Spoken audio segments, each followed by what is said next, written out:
Assalamualaikum warahmatullahi wabarakatuh. Bertemu lagi dengan RN Sunarsih ya. Alhamdulillah ini udah hari keempat ya di bulan Ramadan, bulan puasa ya. Sebelumnya saya ngucapin selamat menjalankan ibadah puasa. Semoga ibadah kita diterima oleh Allah Subhanahu wa Ta'ala. Tadi kan saya ceritanya tuh pulang dari pasar. Saya bersama dengan ibu-ibu. Dia curhat sama saya, katanya gini, nanti kalau lebaran lumayan katanya dapat THR dari saudara-saudaranya, anak-anaknya juga dapat THR dari bibinya, dari uaknya gitu. Ya memang dalam Idul Fitri ya, dalam hari-hari besar, biasanya kita itu sering sekali mendengar kata-kata ampau atau kata-kata THR itu udah terbiasa. Namun kita itu sebagai orang tua ya, kita itu kalau boleh memilih, apakah kita memilih anak yang bisa selalu memberi atau anak yang termasuk orang-orang yang selalu meminta. Tentu kita sebagai orang tua ingin anak kita yang selalu berada posisi tangan di atas daripada posisi tangan di bawah. Nah, namun dalam hal ini orang tua terkadang salah dalam melangkah ya, dalam mendidik anak dengan cara mengajarkan anak supaya meminta kepada bibinya atau tantenya atau uaknya atau kakek dan neneknya. Seperti misalnya begini, nak, ayo sana ke tempat bibimu. Bibimu kan sudah kerja, nanti kamu dapat THR loh. Ayo sana berkunjung ke tetangga si A yang kaya, nanti kamu dapat THR loh.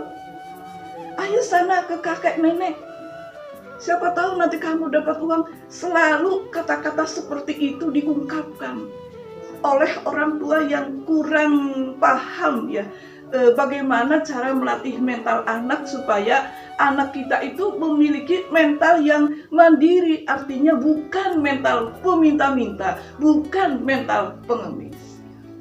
Ada beberapa hal ya yang harus kita pelajari sebagai orang tua supaya anak kita itu tidak memiliki mental yang peminta-minta atau mental yang pengemis. Yang pertama, sebagai orang tua pantang menyuruh anak meminta-minta. Tanamkan dalam diri orang tua kepada anak ya, tanamkan bahwa malu ketika kita itu meminta-minta. Baik itu kepada bibinya, kepada uaknya, kepada kakek dan nenek, kepada kerabat yang kaya, itu pantang untuk menasehati untuk meminta-minta. Jadi kita itu biasakan diri supaya memiliki harga diri. Jadi yang pertama itu, karena kalau kita memiliki mental peminta-minta, maka kita itu melatih karakter tidak tulus. Artinya kita itu menjadi mata duitan, berkunjung ke sana karena ingin dikasih uang. Nah, itulah adalah mental yang pengemis atau mental yang peminta-minta. Kemudian yang kedua ya, melatih anak mandiri. Dalam hal ini apa? Dalam hal ini ketika anak ingin sesuatu ya yang di luar kebutuhan sekolah, itu anak itu dilatih supaya bisa bekerja. Bekerja yang seperti apa? Ya tentu ya kita sebagai orang tua kan tahu, tentu bukan bekerja selayaknya ayah mencari nafkah atau ibu mencari uang. Tidak seperti itu. Namun bekerja sesuai dengan usia dan kemampuannya. Misalkan ya, dia ingin membeli parfum misalkan, atau ingin membeli boneka yang besar ya, atau ingin membeli sesuatu yang diinginkan oleh dia udah lama. Tanamkan dalam diri anak, ketika ingin memiliki itu, anak harus mengerjakan sesuatu dulu supaya ketika dia itu memiliki uang, ketika dia itu ingin sesuatu, maka dia harus bekerja dulu. Dan dia akan menghargai kerja keras. Sehingga dia ketika ingin memiliki sesuatu, maka dia akan bekerja keras. Kemudian yang ketiga ya, latihlah anak suka memberi. Kita sebagai orang tua ya kan juga mendidik anak supaya rajin menabung.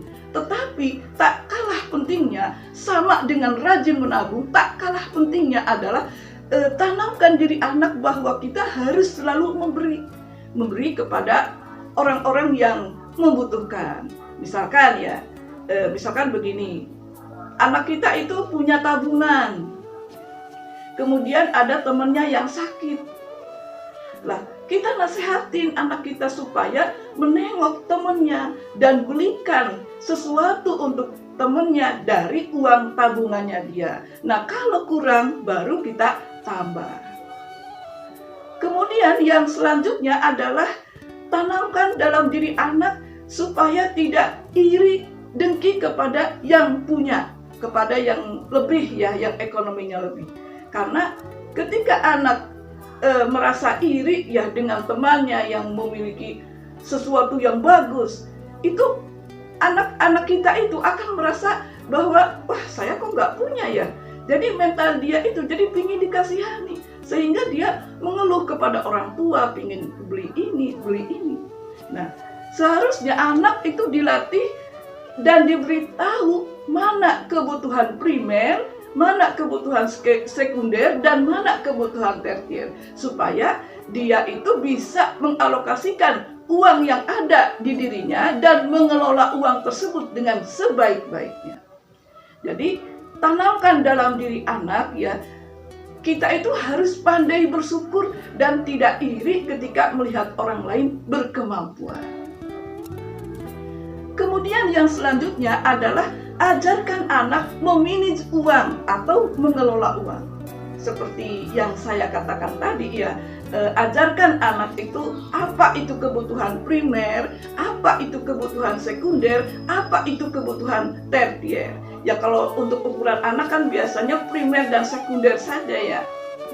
Jadi anak-anak itu ditanamkan, diberitahu mana yang butuh dan mana yang tidak butuh. Nah, yang butuh itu diutamakan.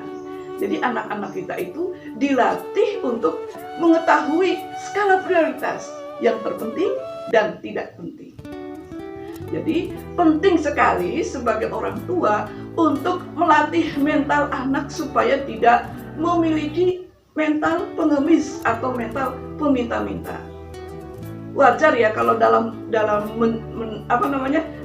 menghadapi hari Lebaran itu angpau, kemudian THR itu pasti kita sering dengar. Namun kita tidak harus menanamkan kepada anak supaya anak kita itu meminta kepada orang lain. Apalagi misalkan si Akmah dari dulu juga nggak pernah ngasih. Lah itu tuh tidak harus diutarakan.